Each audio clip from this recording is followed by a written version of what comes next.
Tuan-tuan dan puan semua, dengan angka 148 telah membuktikan keabsahan Perdana Menteri hari ini dan beliau kekal sebagai Perdana Menteri. Datuk Seri Anwar Ibrahim kekal teguh berdiri kuat sebagai Perdana Menteri Malaysia ke-10. Saya sangat respect dengan tindakan Datuk Seri Anwar Ibrahim untuk mengadakan usul undi percaya. Walaupun beberapa suara-suara sumbang yang mengatakan Datuk Seri Anwar Ibrahim sangat berani tetapi tidak berfikir sebab mengadakan usul undi percaya begitu awal. Selepas dakwaan daripada Muhyiddin Yassin, setelah Datuk Seri Anwar Ibrahim mengangkat sumpah, Muhyiddin Yassin, pengurus CPN, mempertikaikan keabsahan beliau dan meminta bukti, dan akhirnya sudah terbukti usul percaya itu telah membuktikan kemenangan, telah membuktikan status Anwar sebagai Perdana Menteri ke-10 itu memang sah. Jadi tuan-tuan dan puan semua, usul percaya yang lulus dengan undian suara, keabsahan Anwar sebagai Perdana Menteri terbukti. Inilah yang dinantikan rakyat. Usul undi percaya terhadap Perdana Menteri Anwar Ibrahim lulus dengan undian suara petang kemarin. Dan keputusan ini dicapai setelah Speaker Johari Abdul tidak mengadakan undian belah bahagi.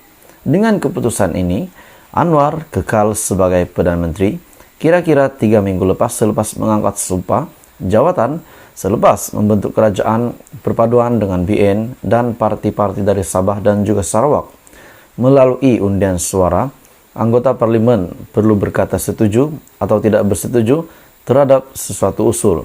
Dan sudah pasti 148 angka ini ataupun 148 ini menyokong Datuk Seri Anwar Ibrahim dengan berkata setuju.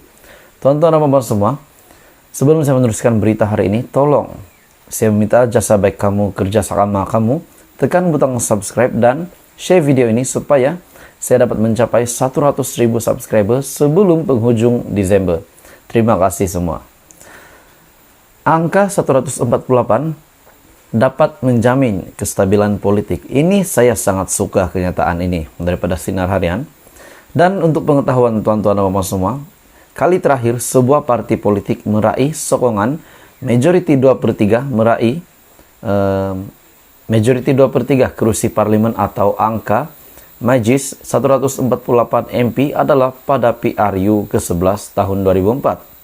Parti yang berjaya tidak lain dan tidak bukan adalah Barisan Nasional dengan prestasinya boleh dianggap antara sejarah kegemilangan terbesar koalisi tersebut sehingga kini.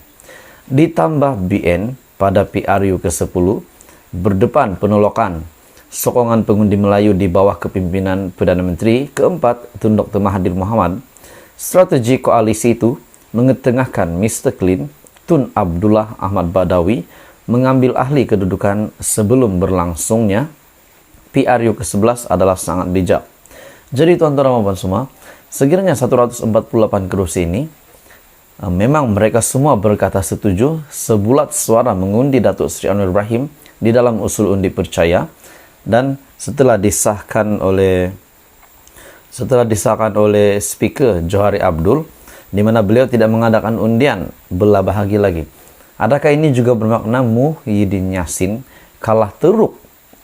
Muhyiddin Yassin yang sepatutnya menang, mungkin di dalam pemikiran beliau akan menang PRU 15 namun gagal. Adakah beberapa kerusi yang mungkin PN kalah tipis dengan BN, dengan GPS, dengan JRS, dengan Warisan, dan beberapa lagi parti lain ataupun calon lain yang telah mengalahkan PN. Adakah ini juga boleh diiktiraf kerusi PN hilang?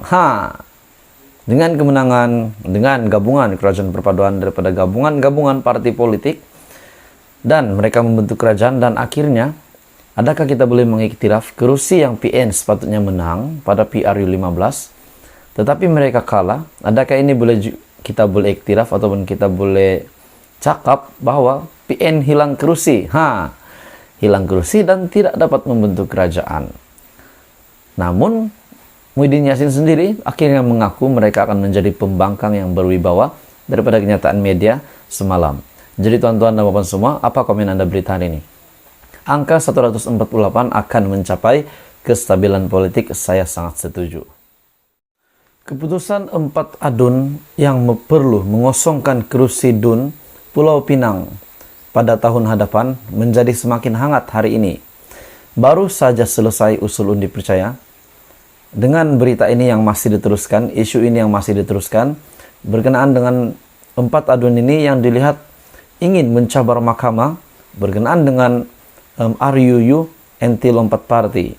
Tapi sebelum saya teruskan, saya direct to the point saja berita hari ini. Saya minta jasa baik kamu untuk tekan butang subscribe supaya kamu tidak terlepas perkembangan politik daripada channel ini. Terima kasih semua. Berita daripada Malaysia Kini sangat mengejutkan saya pada hari ini.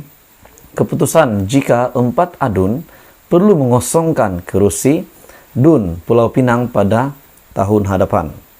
Mahkamah Tinggi di Georgetown hari ini telah menetapkan 20 Januari ini untuk memutuskan sama ada perkara 14E Perlembagaan Negeri Pulau Pinang sah diguna pakai terhadap 4 ahli Dewan Undangan Negeri ataupun ADUN, atau sebaliknya.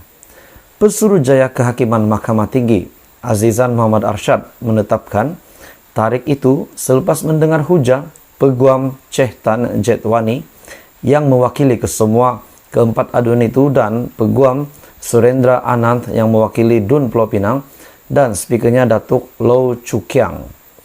Setelah mendengar hujahan daripada kedua-dua pihak, saya telah menetapkan 20 Januari ini untuk membuat keputusan. Namun, kedua-dua pihak berhak untuk menghubungi saya untuk buat penambahan dalam hujahan bertulis sebelum tarik keputusan. Jadi menurut pengetahuan kamu semua, pada Jumaat lepas, Ketua Hakim Negara Tun Tengku Maimun Tuan Mat menolak permohonan 4 adun ini ataupun 4 adun daripada Pulau Pinang untuk mendapatkan kebenaran bagi mencabar DUN itu daripada meluluskan usul undang-undang anti lompat parti pada tahun 2020. 4 adun itu ialah Zulkifli Ibrahim daripada Sungai Aceh, Afif Bahardin dari Seberang Jaya, Khalik Mehtab Muhammad Ishak dari Bertam, dan Zulkifli Muhammad Lazim dari Teluk Bahang telah memfailkan writ saman terhadap DUN Pulau Pinang dan juga speakernya bagi mencabar usul yang dibentang pada tahun 2020 bulan Oktober agar mereka mengusongkan kerusi mereka masing-masing dan PRK diadakan. Beliau juga berkata ketika PRU ke-14 pada tahun 2018, Pakatan Harapan gabungan yang diwakili oleh 4 adun itu juga tidak berdaftar sebagai parti politik.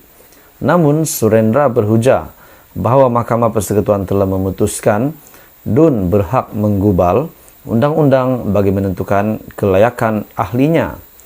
Mahkamah Persekutuan juga memutuskan perkara 14E Perlembagaan Negeri Pulau Pinang tidak terbatal kerana ianya selaras dengan perkara 10 dalam kurungan 1 dalam kurungan C Perlembagaan Persekutuan. Dan perkara 14E Perlembagaan Negeri Pulau Pinang menyatakan bahwa seorang adun hendaklah mengosongkan kerusinya jika telah dipilih sebagai calon parti politik, dan beliau meletakkan jawatan atau dipecat daripada parti atau telah dipilih selain sebagai calon parti politik menyertai parti politik lain.